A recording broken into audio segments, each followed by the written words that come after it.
lack of understanding and our ignorance of the truth. If it were not so, God could not judge the world righteously. We are not fatalists. 7. But if through my lie the truth of God abounded to his glory, why am I also still being judged as a sinner? 8. And why not say, as we are slanderously reported, and as some affirm that we say, let us do evil that good may come? Their condemnation is just. God has established in his word that all men are liars that are in the process of learning truth. In 3:13 Paul will quote Psalm 5:9 to prove his case. But if we deliberately lie in order to prove the truth of God's statement, we are distorting the truth through fatalism. There were fatalists in Paul's day who used the truth of God to justify their own sin. Such fatalists falsely accused Paul of teaching such a thing, saying, well, if Paul's teaching is correct, and if there is no way that any man can keep the law, then we may as well put away the law and sin as we please. Paul deals with this question more fully in Romans 6, where he again raises the question, 1. What shall we say then? Are we to continue in sin that grace might increase? The 2nd of may it never be. How shall we who died to sin still live in it?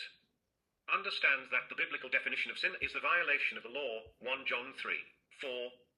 As believers, we have been pronounced not guilty in God's court of law, not because we were sinless, but because the penalty for our sin was paid at the cross. When he identified with us, coming in human form as the great intercessor, we died in him.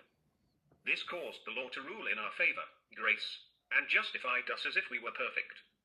But this is no excuse for us to continue in sin that grace might increase. If we continue to violate the law as a way of life, then we prove our unbelief and manifest our lack of faith. Faith comes by hearing, Rom. 10:17, and hearing is established by our response of obedience. If there is no obedience to what we have heard, how then can we say we have faith? Okay, so this is important. This is huge. But this is no excuse for us to continue in sin that grace might increase. If we continue to violate the law as a way of life, or as 1 John says, if we continue to practice sin, then we prove our unbelief and manifest our lack of faith. Amen. Faith comes by hearing, and hearing is established by our response, our inward and outward response, and that's called obedience. Amen. So Paul correctly says at the end of 3:8 that those who hold the view that we may now do evil that good may come are justly condemned. Their condemnation is just. It is not their condemnation of us that is just, but God's condemnation of those fatalists that is just. The universal condition under Adam 9. What then? Are we, Christians, better than they, Jews? Not at all, for we have already charged that both Jews and Greeks are all under sin. 10 As it is written, in Psalm 14:1-3 and 53:2-3, there is none righteous, not even one. 11 There is none who understands. There is none who seeks for God. 12 All have turned aside. Together they have become useless. There is none who does good. There is not even one. Paul quotes the Psalms to establish the universal condition of lawless men. He then continues by putting together a series of quotations from the Psalms. First he quotes from Psalm 5:9-13 Their throat is an open grave, with their tongues they keep deceiving. The rest of verse 13 is from Psalm 143:13 The poison of asps is under their lips. Then Paul brings in Psalm 10:7-14 whose mouth is full of cursing and bitterness. Then he draws on Isaiah 59:7-15 Their feet are swift to shed blood. 16 Destruction and misery are in their paths. 17 And the path of peace have they not known.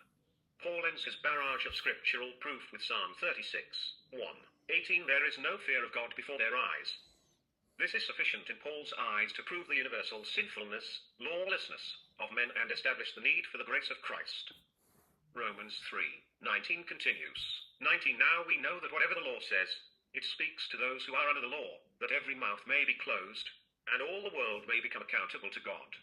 Sin is the violation of the law, and since all have sinned, the law convicts every man of sin. Every mouth is closed, because no one can defend himself in the divine court, where all sin is reviewed with perfect clarity.